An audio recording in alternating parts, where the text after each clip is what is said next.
Si Mariano Alvarez ay isang revolusyonaryong Pilipino na lumaban sa mga Espanyol at naging isang politiko sa panahon ng mga Amerikano. Pero, sino nga ba si Mariano Alvarez? Si Mariano Alvarez ay isinilang sa Noveleta, Cavite noong ika-15 ng Marso taong 1818. Ang kanyang mga magulang ay sina Severino Alvarez at Maria Malia. Sa edad na 10, nagsimula siyang mag-aral sa ilalim ng pagtuturo ng mga fraile. Ipinagpatuloy niya ang kanyang pag-aaral sa Kolehiyo de San Jose sa Maynila at nagtamo ng diploma sa pagtuturo. Nang matapos niya ang pag-aaral ay nagturo siya ng primera ensenyanza sa bayan ng Naik. Noong Mayo taong 1863, pinakasalan niya si Nicolasa Virata y del Rosario ng Imos. Sa kanilang pagsasama, biniyayaan sila ng isang anak na lalaki na nagngangalang Santiago at dalawang anak na babae na sina Emiliana at Juana. Noong 1871, siya ay nakulong at pinahirapan ng mga awtoridad na Espanyol matapos niyang insultehin ang isang sundalong Espanyol. Nang maganap ang pag-aalsa sa Cavite noong 1872 ay nahulihan siya ng larawan ni Padre Jose Burgos. Dahil dito ay dinakip siya ng nakakadena at ikinulong sa kabisera ng Cavite, pagkatapos siyang pahirapan ay pinalaya din. Nang makalaya, bumalik siya sa Noveleta, at noong 1881, ay nagsilbi siya bilang kapitan munisipal ng Noveleta, posisyon na hawak niya hanggang sa pagsiklab ng himagsikan noong 1896. Nang maitatag ang katipunan noong ika-7 ng Hulyo taong 1872, sumapi siya sa samahan kasama ang kanyang mga kaanak gamit ang alias na Mainam. Upang maging epektibo ang katipunan sa Noveleta ay minabuti niya at ng kanyang mga kalugar na buuin ang isang balangay ng KKK sa kanilang bayan na tinawag na Magdiwang kung saan nahalal siyang pangulo nito noong ika-3 ng Abril taong 1876. Ang balangay ng Magdiwang ay ginawang sanggunian sa katipunan ng sumunod na mga araw. Nang pumutok ang himagsikan sa Cavite noong ika-31 ng Agosto taong 1876 ay pangalawang nag-alsa ang Noveleta sa pamumuno niya. Dahil sa kanyang kahusayan, napalaya niya ang karamihan sa bayan sa Cavite sa loob ng ilang linggo. Ang pagkapanalo ng mga Magdiwang ay nagtulak sa kanya upang imbitahan sa Cavite si Andres Bonifacio. Siya'y gumawa ng liham na ipinadala kay Artemio Ricarte para sa Supremo ng KKK na nooy nasa San Mateo. Bilang parangal sa kanyang katapangan ay itinalaga siya ni Andres Bonifacio bilang pangalawang Supremo ng Katipunan sa ginanap na pagpupulong ng Konseho ng Magdiwang sa Cavite noong Disyembre taong 1876. Makalipas ang ilang buwan, ang paksyon ng Katipunan sa Cavite na Magdalo at Magdiwang ay may ilang di pagkakaunawaan. Kaya, upang maresolba ang isyu sa pagitan ng dalawang paksyon ay bilang pinuno ng Magdiwang, inanyayahan niya si Bonifacio bilang Supremo ng Katipunan upang mamagitan sa dalawang paksyon. Naganap ito sa Casa Hacienda de Tieros sa Rosario, Cavite noong ika-22 ng Marso taong 1877 na kilala sa tawag na Tieros Convention. Ang pagtatalo sa pagitan ng Magdiwang at Magdalo ay humantong sa kung sino ang mamuno ng rebolusyon, nanawagan ang Magdalo na buwagin ang Katipunan at magtatag ng bagong revolusyonaryong gobyerno. Nanindigan siya bilang pinuno ng Magdiwang at si Bonifacio na ang Katipunan ay isang ganap na gobyerno. Ngunit, upang maresolba na ang usapin, si Bonifacio ay pumayag na bumuo ng panibagong pamahalaan, basta igagalang ang pasya ng nakararami, anuman ang katayuan o pinag-aralan nito na sinang-ayunan naman ng lahat na naroon, si Bonifacio ang namuno sa halalan.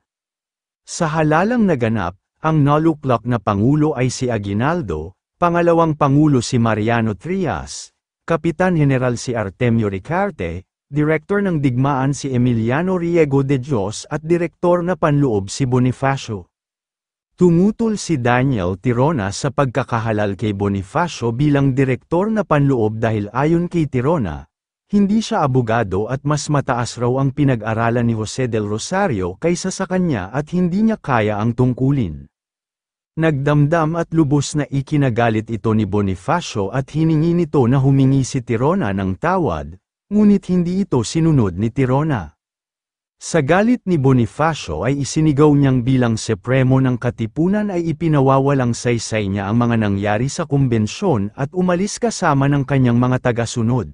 Lahat ng iyon ay kanyang nasaksihan. Makalipas ang ilang araw, naging kaagapay niya si Bonifacio sa labanan sa San Francisco de Malabon, ngayoy General Trias, Cavite, noong ika-6 ng Abril taong 1897. Noong ika-19 ng Abril taong 1897 ay pumunta siya sa panibagong kumbensyong binuo ni Andres Bonifacio matapos ang di magandang nangyari sa naganap na kumbensyon sa Tejeros. Sa kumbensyong ito ay lumagda siya ng Acta de Tejeros at Naik Military Agreement na naganap sa ikalawang palapag ng Casa Hacienda de Naik.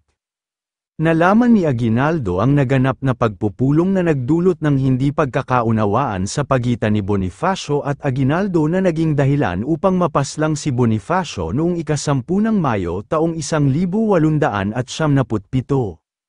Nang mabalitaan niya ang pagkamatay ni Bonifacio, sobra siyang nalungkot. Dahil dito, tulad ni Emilio Jacinto ay tumanggi rin siyang sumama sa puwersa ni Aguinaldo. Ngunit, noong ika-23 ng Abril taong 1897, ay kinilala niya ang pagkapangulo ni Emilio Aguinaldo at pumanig sa kampo niya sa ngalan ng pagkakaisa. Nang sumunod na araw, ika-24 ng Abril taong 1897, itinalaga siya nito bilang direktor ng Fomento. Sa kasamaang palad, nang makalipat si Aguinaldo sa biyak na bato ay tinanggal na siya sa tungkulin marahil dahil sa hindi na siya makaakyat doon dahil sa katandaan. Gayunpaman, kahit hindi nakasama sa gabinete ni Emilio Aguinaldo, ipinagpatuloy pa rin niya ang pakikipaglaban sa mga Espanyol, kasama ng kanyang anak na si Santiago Alvarez at pamangking si Pascual Alvarez. Noong ika-6 ng Hunyo taong 1901, sa ginanap na pulong ng Philippine Commission sa Cavite, nahalal siya bilang presidente ng bayan ng Noveleta.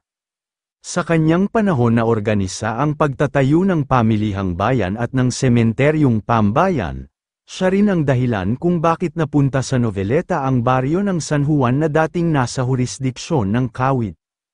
Noong ika-28 ng Agosto taong 1901, kasama siya sa pagbubuo ng isang partido nasyonalista at isa sa lumagda sa konstitusyon nito na ang hangad ay makamit ng Pilipinas ang autonomiya sa lalong madaling panahon.